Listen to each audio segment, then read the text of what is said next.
Saudari-saudaraku yang terkasih, umat Katolik khususnya di Keuskupan Agung Jakarta, memperingati, mensyukuri hari ulang tahun ke-75 kemerdekaan Republik Indonesia, saya mengajak saudari-saudara sekalian untuk mengenang para pendiri bangsa kita. Saudari-saudara kita yang merawat, menjaga dan mengisi kemerdekaan negara kita ini menuju cita-cita kemerdekaan. Kita semua berharap mewarisi semangat bela negara dalam arti yang seluas-luasnya dengan segala macam kreativitas bentuknya. Ketika kita merayakan ulang tahun ke-75 kemerdekaan Republik Indonesia, kita diingatkan akan cita-cita kemerdekaan bangsa kita, yaitu menjadi bangsa yang merdeka, bersatu, berdaulat, adil, dan makmur. Tidak sekedar mengingat cita-cita kemerdekaan itu, tetapi juga berani ikut mengambil tanggung jawab untuk mewujudkannya. Saudari-saudaraku yang terkasih, Hari Raya Kemerdekaan Republik Indonesia yang ke-75 ini pada tahun ini kita rayakan dalam keprihatinan yang besar karena wabah yang menimpa umat manusia, yang menimpa bangsa kita.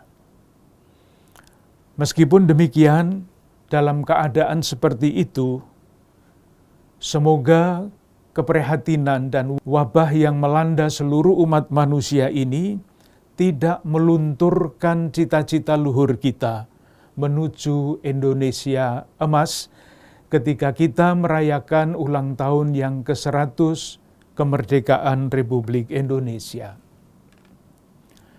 Pada tahun ini melanjutkan renungan-renungan kita pada tahun-tahun yang lalu. Keuskupan Agung Jakarta mengajak seluruh umat untuk mendalami sila kelima Pancasila, yaitu keadilan sosial bagi seluruh rakyat Indonesia. Ketika saya merenungkan kembali tema ini, saya teringat bahwa pada awal tahun 2000 yang lalu, Konferensi Wali Gereja Indonesia selama 3 tahun berturut-turut, setiap tahun selama 3 hari, para uskup seluruh Indonesia belajar bersama-sama mengenai tema keadilan sosial bagi seluruh rakyat Indonesia ini. Hasil dari hari-hari studi itu adalah nota pastoral.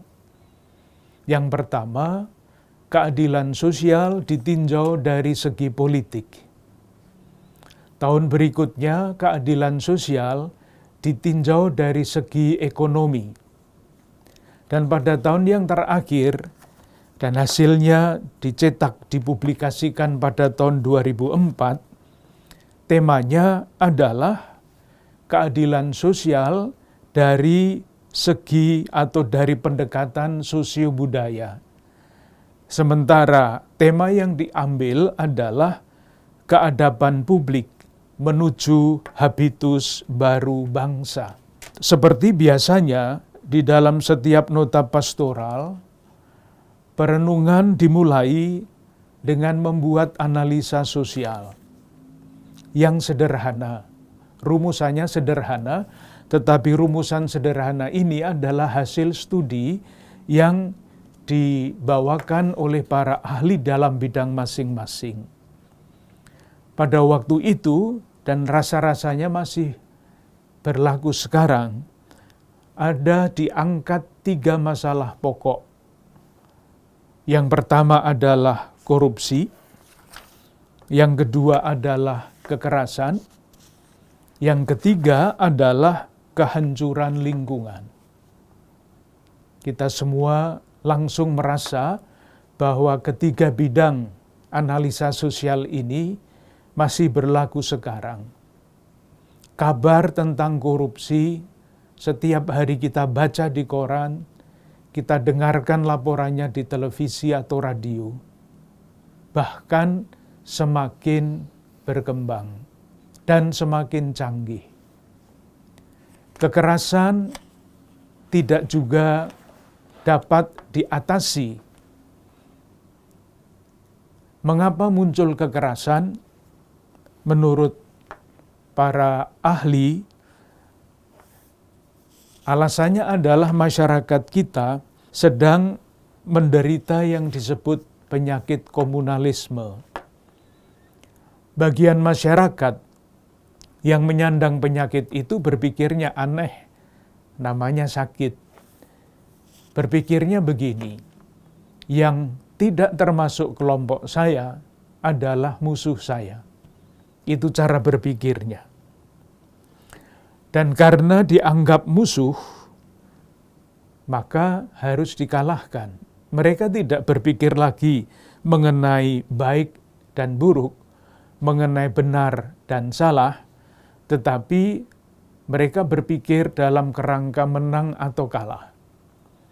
Dan ketika yang dikejar adalah kemenangan, salah satu jalan yang sangat biasa dibuat adalah kekerasan. Hari-hari ini kita juga mendengar cerita-cerita seperti itu. Dan yang ketiga adalah kehancuran lingkungan. Kita semua merasakan dampaknya, bukan hanya masalah di Indonesia, tetapi ini adalah masalah kemanusiaan yang menyangkut seluruh dunia. Saudari-saudaraku yang terkasih, ketika kita merayakan ulang tahun ke-75 kemerdekaan Republik Indonesia, sekali lagi kita diajak untuk mengingat kembali cita-cita kemerdekaan. Bukan sekedar mengingat, tetapi bertekad untuk memikul tanggung jawab. Dan menurut nota pastoral Konferensi Wali Gereja Indonesia itu, tanggung jawab sejarah itu kita wujudkan di dalam usaha kita membangun keadaban publik menuju habitus baru bangsa. Menurut teori yang diikuti oleh nota pastoral ini, keadaban publik itu dibangun atas dasar 3 pilar. 3 poros kekuatan. Poros pertama adalah negara yang tampil di ruang publik melalui badan-badan publiknya.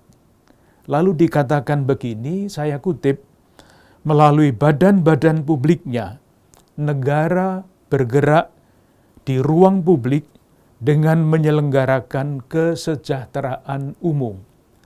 Kata kuncinya adalah kesejahteraan umum, kebaikan bersama. Poros yang kedua adalah masyarakat pasar. Dikatakan begini, masyarakat pasar atau sektor bisnis bergerak di ruang publik melalui urusan transaksi jual beli barang dan jasa secara spontan namun fair, demi kepentingan, keuntungan, baik bagi penjual, pembeli, maupun masyarakat pada umumnya. Kata kuncinya adalah fair, fairness, yang sulit diterjemahkan ke dalam bahasa Indonesia.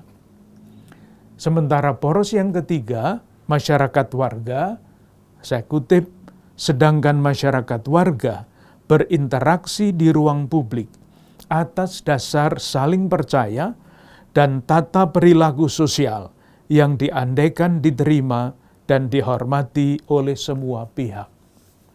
Ada 3 poros yang menentukan. Kalau negara sungguh-sungguh mengusahakan segala macam jalan untuk mewujudkan kebaikan bersama, itulah tugasnya. Pertanyaannya, apakah memang demikian? Kalau masyarakat bisnis menjalankan bisnisnya dengan fair, maka peran masyarakat pasar di dalam membangun keadaban publik akan menjadi optimal. Pertanyaannya, apakah selalu seperti itu? Kalau masyarakat warga sungguh-sungguh berperilaku berdasarkan saling percaya, maka keadaban publik yang dibebankan tanggung jawabnya pada masyarakat warga akan terbentuk. Persoalannya adalah sering terjadi perselingkuhan antara negara dan bisnis, antara bisnis dan masyarakat warga, atau antara ketiga-tiganya. Sehingga cita-cita membangun keadaban publik, tantangannya masih sangat besar. Sebesar apapun tantangan itu, kita boleh yakin kita mampu menghadapinya dan mengatasinya kalau kita sungguh-sungguh yakin, paham, dan cita-cita kemerdekaan itu merasuk di dalam batin kita, di dalam keluarga kita, di dalam masyarakat kita, yaitu menjadi bangsa yang merdeka, bersatu, berdaulat, adil, dan makmur dengan segala macam konsekuensi moralnya. Marilah sekali lagi kita bersyukur karena boleh merayakan hari ulang tahun yang ke-75 kemerdekaan Negara Kesatuan Republik Indonesia. Marilah dengan cara kita yang berbeda-beda, ada yang berperan di lingkungan pemerintahan, ada yang berperan di lingkungan bisnis, dan kebanyakan dari kita adalah warga masyarakat. Mari kita pikul tanggung jawab kita, membangun, mewujudkan kebaikan bersama, menjalankan bisnis dengan fair, dan berperilaku menunjukkan saling percaya di tengah-tengah masyarakat. Kepada umat Katolik Keuskupan Agung Jakarta, meskipun kita berada di dalam situasi prihatin seperti ini, marilah kita ingat bahwa tahun ini Gereja Keuskupan Agung Jakarta mengajak kita sekalian untuk merenungkan, membatinkan cita-cita keadilan sosial bagi seluruh rakyat Indonesia, dan di dalam keluarga, komunitas, paroki, wilayah, lingkungan kita masing-masing, berpikir bersama-sama untuk mewujudkan cita-cita itu di dalam tindakan-tindakan yang bermakna dan berarti meskipun hanya kecil. Marilah kita tidak henti-hentinya terus berdoa bagi bangsa dan negara kita, semoga berkat rahmat Tuhan dan kreativitas para pemimpin kita, saudari-saudara kita yang bergerak di dalam bidang bisnis, dan tokoh-tokoh masyarakat kita, keadaban publik pada waktunya dapat diwujudkan sesuai dengan cita-cita kita. Tuhan memberkati.